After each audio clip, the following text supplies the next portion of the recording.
It's me, Nico ASMR. Nico Lightworker ASMR. Back with another video again. I've been working lately, been grinding. I'm gonna drop another one.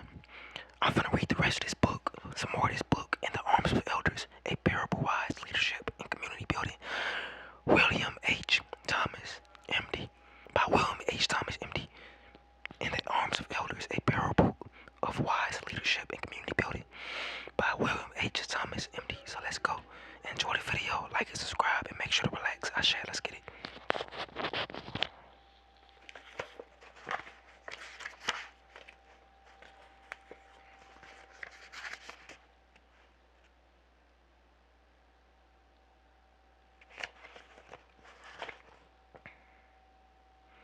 Now, of course, I know that I needn't have worried. This video gonna be longer too, y'all. So enjoy. This gonna be a long video, cause I got more space on my tablet, So now this video is gonna be longer and more durable. All right, let's get it. Let's go. Now, of course, I know that I needed have faith. No. Now, of course, I know I needed. Now, of course, I know that I had. Hold on. Now, of course, I know that I needn't have worried. It was destiny that brought Jude and me together, and destiny would not be denied. 3 days after that first encounter.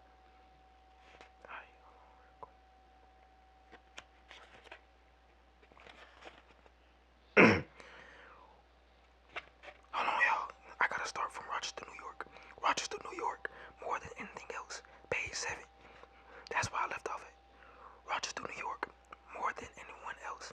This is a story about love and the power of love to change people, lives, communities, even the world. And this story itself begins with love at first sight. The life I now lead, the life I now know I was meant to live, began the moment I met Jude. I had already graduated from medical school and was well on my way to finishing a residency at the University of Rochester when it happened. I had selected geriatrics as my specialty and intended to make a mark there. My ambition, however, often got the better of me in those days, and my dreams of becoming a renowned professor of medicine gave me little rest because I aimed to make my reputation as the author of research articles and textbooks. I spent the majority of my off-call evenings in the medical library, poring over medical journals and recently published abstracts.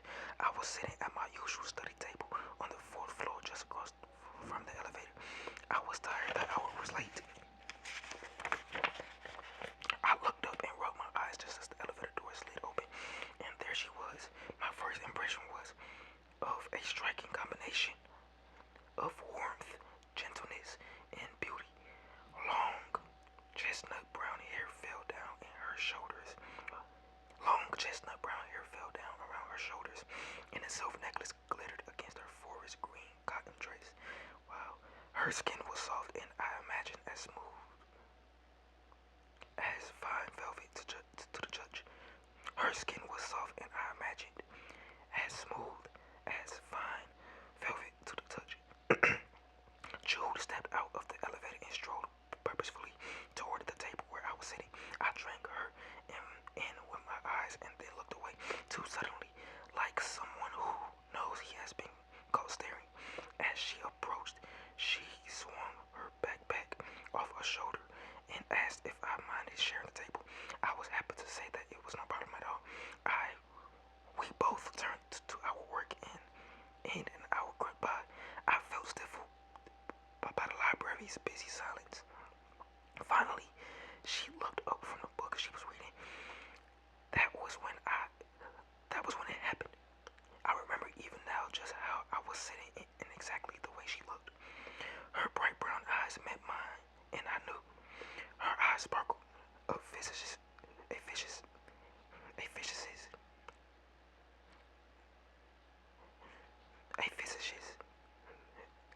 Her eyes sparkled. A physicist might have explained that sparkle by analyzing the play of the light off the polished wooden table. The polished wood table. I know better. Jude's eyes sparkled because of the light that was and is inside of her.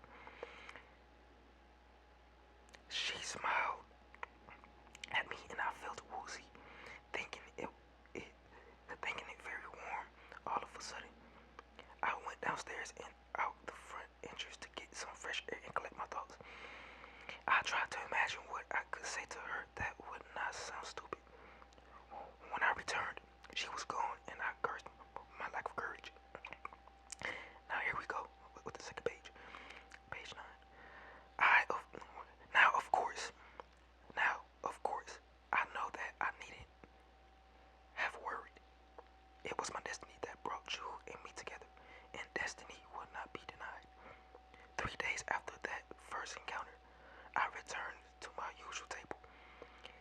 was finals week.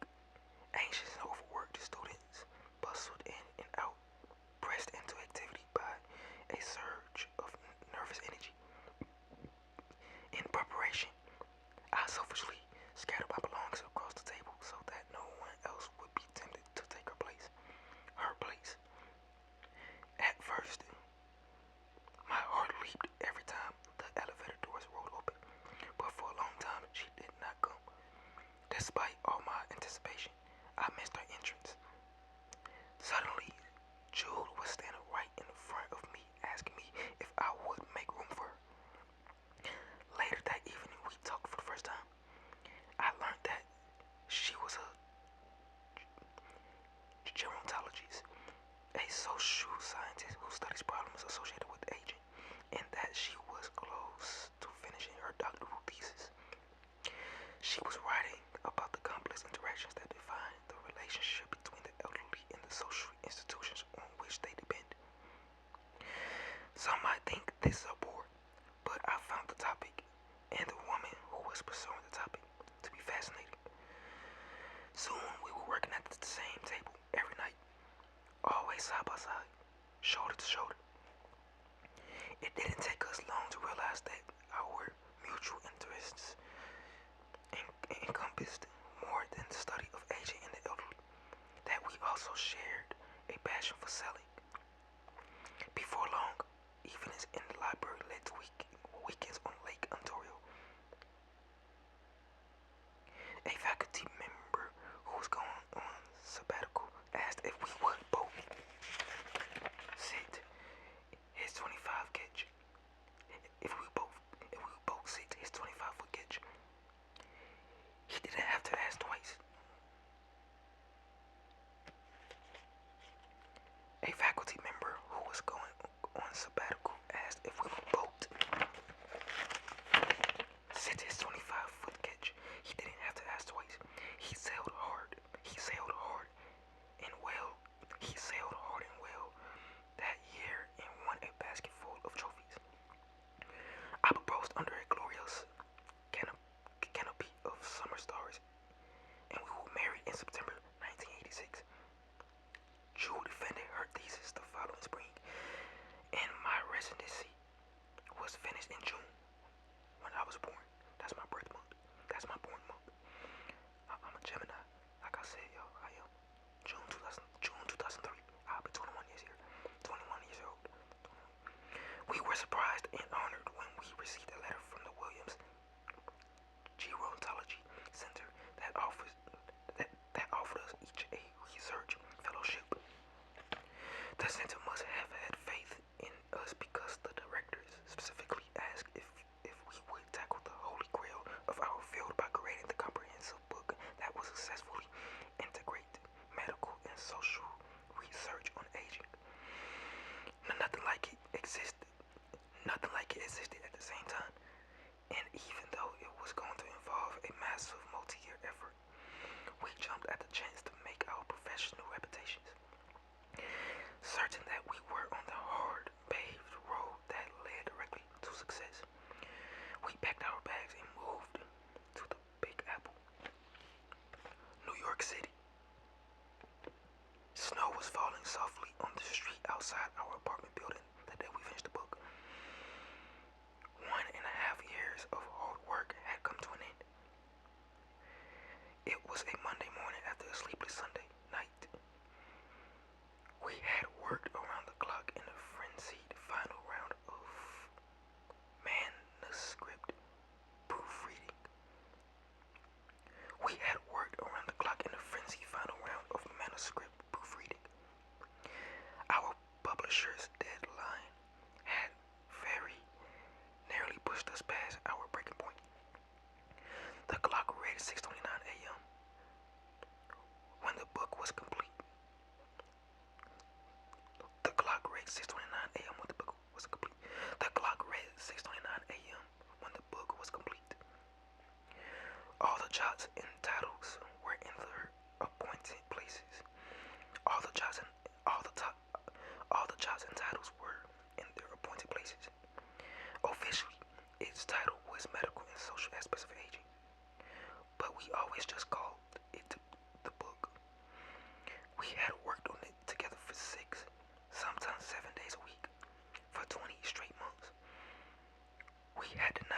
ourselves rest or relief of any kind. It had ruled our lives. By the end, it had become nothing less than a 1,215-page monster. Now the tyrant, this is page 12. Now the tyrant was defeated in its control. Then, now the tyrant was defeated in its control over our lives ended. Now the tyrant was defeated. Now the tyrant was defeated and its control over our lives ended. The great morning light of the city filtered in through the kitchen window and fell upon the completed manuscript lying peacefully in the cardboard box on our kitchen table. The book contained more than 500 graphs and over 700 tables. Footnotes. Don't even ask. We never did manage to count them all. The book was our distillation of tens of thousands of research articles, monographs, and literature reviews. It contained, as of February 3rd, 1989, the sum of human knowledge about aging. I don't know how we could ever forget that date. Our publisher had drilled it into our heads as the final and forever do or die, drop dead deadline. Now it was here, and we were ready to deliver what we had promised. I slammed the lid down on the box and wrapped it with packing tape. When the last piece of tape was in place, we silently toasted our victory with the dregs from a carton of warm orange juice. Our tormentor was entombed, and we had just over 3 hours to spare. All I had to do was carry the box, the manuscript, to our publisher's offices on West 57th Street. We stood leaning against the table. We stood leaning against the table counter. We stood leaning against the kitchen counter, not speaking. Not table counter. I said table counter. I meant to say kitchen counter. We were incredibly tired, and words seemed inadequate to the moment. We were incredibly tired, and words seemed inadequate. To the moment. The people in the apartment upstairs went through their morning ritual of floor stomping and door banging. Cars hissed like snakes as they slithered through the dirty slush. Neither of us moved for a long time. Then it's over, I said. Jude nodded her head slowly in agreement. We had often fantasized about throwing a wild party when we had the book behind us. Now that the day was here, throwing a party would demand superhuman strength that I knew we didn't have. Finally, Jude crossed the kitchen and peered out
go sailing again. I straightened up and faced Jude. What do you say to renting a book and spending a month in the Caribbean? It'll be just like the old days, only better. Her face lit up. That's it. It's just what we need. In an instant, her drive and her passion came surging back. I'll deliver the manuscript, I told her. And you start making some calls. Jules' eyes were lit with the fire that told me she needed no more suggestions. No more suggestions. Jules' eyes were lit with the fire that told me she needed no more suggestions. No. Jules' eyes were lit with the fire that told me she needed no more suggestions. Nothing could stop her now. Her mind was already racing through the possibilities. We could fly to San Juan and rent a sloop. Then we could sail south into the lesser entails. My own enthusiasm grew as I listened to her plans for our getaway. She was on the telephone making arrangements even before I left to make the delivery. 1 week later, we were equipped, packed, ready to go. I carried our few bags down to the sidewalk, and after a final inspection of the apartment, we closed the door, triple locked it, and walked away. We didn't know it, but that was the last time we would ever see the place we had called home. Our carefully led, highly productive lives were about to collide with forces and events far beyond our understanding or control. Thankfully, we knew nothing of the storm that would soon cross our path. Approaching Montserrat.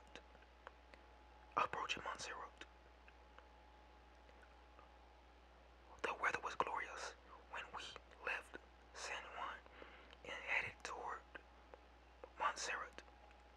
The 40-foot slope that we had rented handled like a dream. The sea was gentle, and with Jude at the helm, the whole bird like a the whole bird like a contented cat. The whole bird like a contented cat. Sitting on the deck, I knew that I loved our life at sea, and even more that I loved Jude. Sitting on the deck, I knew that I loved our life at sea, and even more that I loved Jude. She had been right. We really had needed to get away.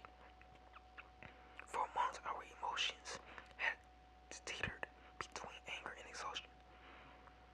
Now the sun, water, and wind were washing away the grime that life and working in the city had deposited on us. I watched Jude at the helm, standing tall and handling the book with a lighter hand than mine. Our vacation was returning the shine to her skin and hair. I thought she had never looked more beautiful. I lifted my gaze to an azure sky and a menagerie of cloud creatures. I slept. When I awoke, the light was waning.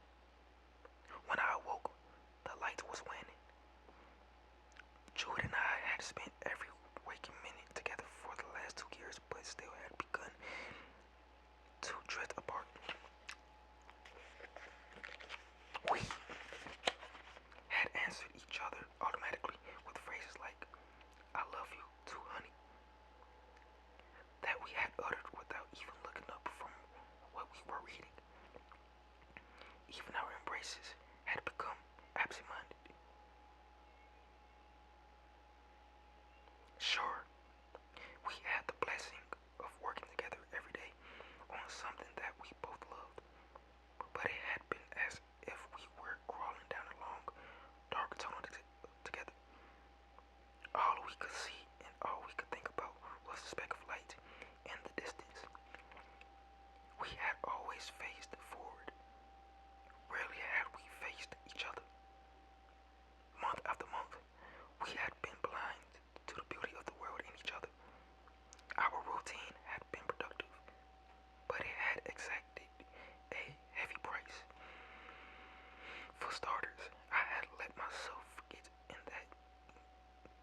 For starters, I had let myself forget that Mary and Jude was the best thing that had ever happened to me. I realized that Jude brought the sun to my shadows and lit my darkest hours with her loving heart. Before we returned home, I told myself we must promise each other that we will always make sure that we take time out for vacations like this. The morning we were to arrive in Montserrat, we were up with the sun. Below deck, we spread out the navigation charts and double-checked our position. The wind had shifted 15 points to the north during the night and had strengthened slightly. We were sure we would make landfall by late afternoon. Our original calculations had called for us to arrive at Montserrat on February 16th. Oh, that's my niece's birthday. That's on my niece's birthday. My niece is in Aquarius too, y'all. But the wind and weather had been flawless and we were a full day ahead of schedule. Also, the wind shift meant that we would be approaching the island from the east, which would give us the best view of the island's massive volcano. Jude said with a laugh that our little sloop had a magnetic attraction to Montserrat. Jude saw the island first. Together, we watched the volcano grow from a faint purple hump on the horizon to a looming colossus of a mountain. It belched up a plume of smoke and ash that hovered like a halo around its peak. I remember the awe I felt at this evidence of the volcano's ability to create and destroy. As the sun was setting, we decided to spend the night about 3 miles offshore. We turned away from the wind and dropped a sea anchor. From this point on, I must rely upon my journal to tell our story.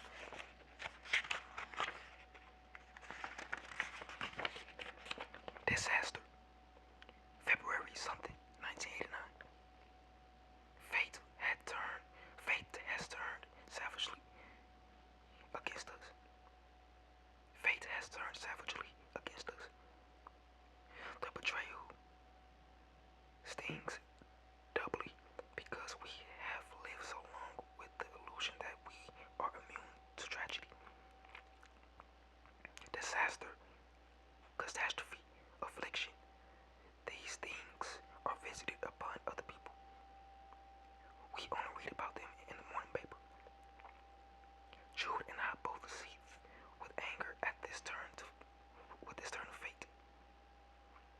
Yet we dared not raise our voices above a whisper. Jude is sitting rigidly on one of the benches by the fire pit. I am writing in a journal supplied by the woman in Hannah with our last meal. We each handle our fears in our own way. Nothing like this was supposed to happen. Not to us. People like us, successful, hard-working people, are not supposed to wake up in an unfamiliar place, helpless and quivering with fear. Our bodies are not meant to be bruised and broken by forces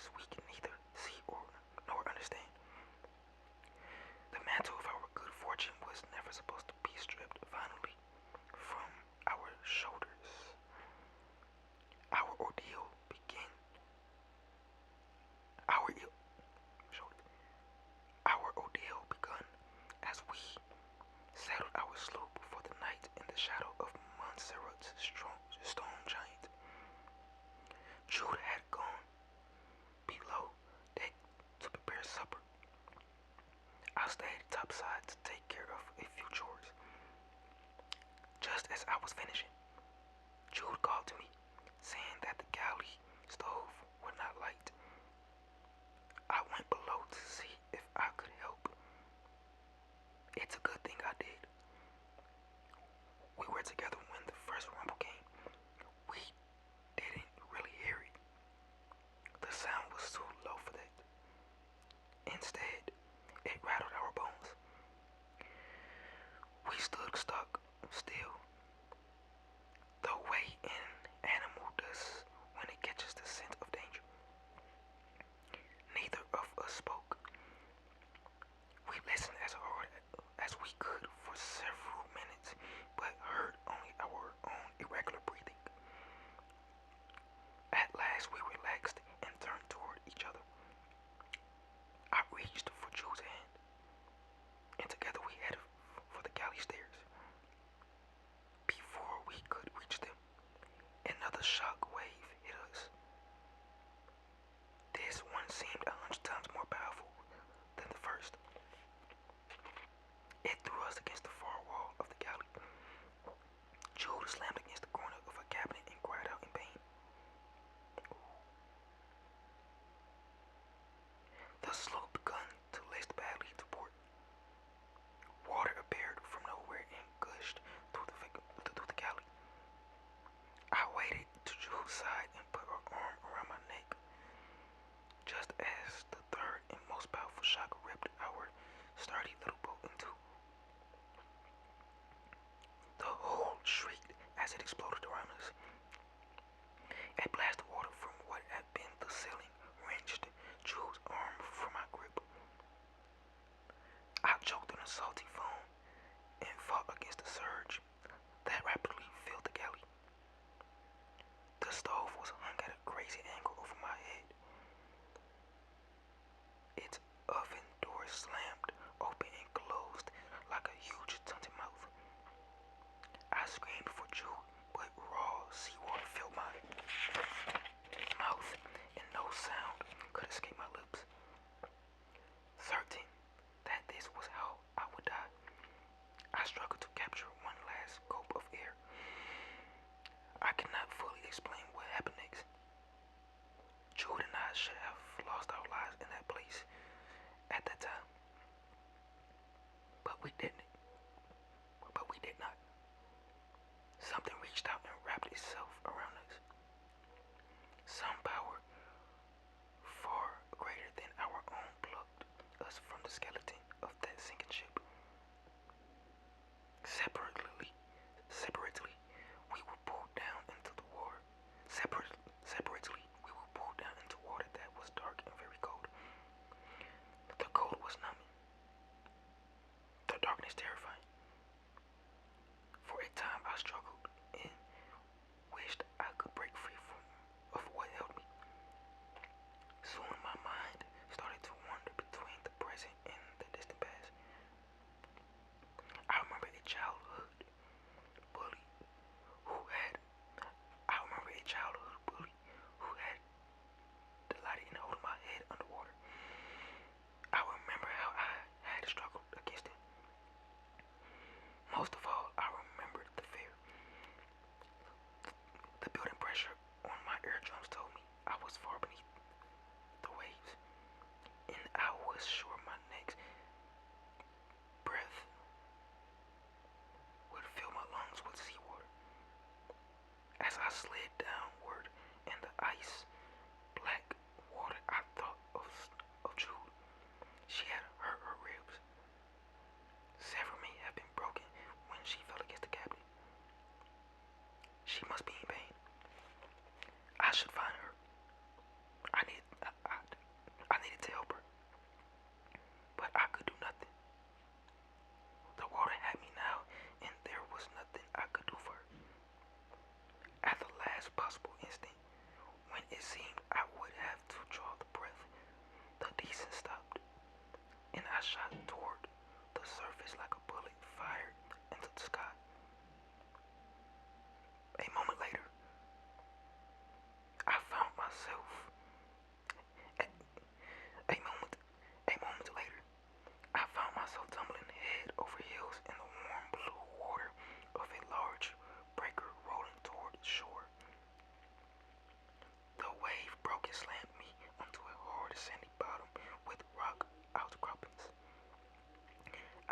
sharp pain in my shoulder. Then up on all fours, head raised out of the water. I gasped for 3 or 4 sweet, delicious breaths. There was just enough time to realize that Jude was beside me again before the undertow raised back from the shore and pulled us back into the sea. The next breaker dashed us against a huge rock that lay near the shore. Time and time again, we gasped for air and were drawn back into the sea. Finally, a wave carried us far enough onto the shore that we were able to escape the pounding surf. We crawled as far away from the ocean as we could and collapsed onto the hard white sand. Alright, y'all. Hope y'all enjoyed that book. I'm on page 21. I made it that far. I was just on page 7. Now I'm on page 21. I read 14 pages already. So yeah. Hope y'all enjoyed the book. I'll do part 3 tomorrow. Everyone relax. I'll be doing some more videos too. Some more ASMR videos. Other videos like speaking.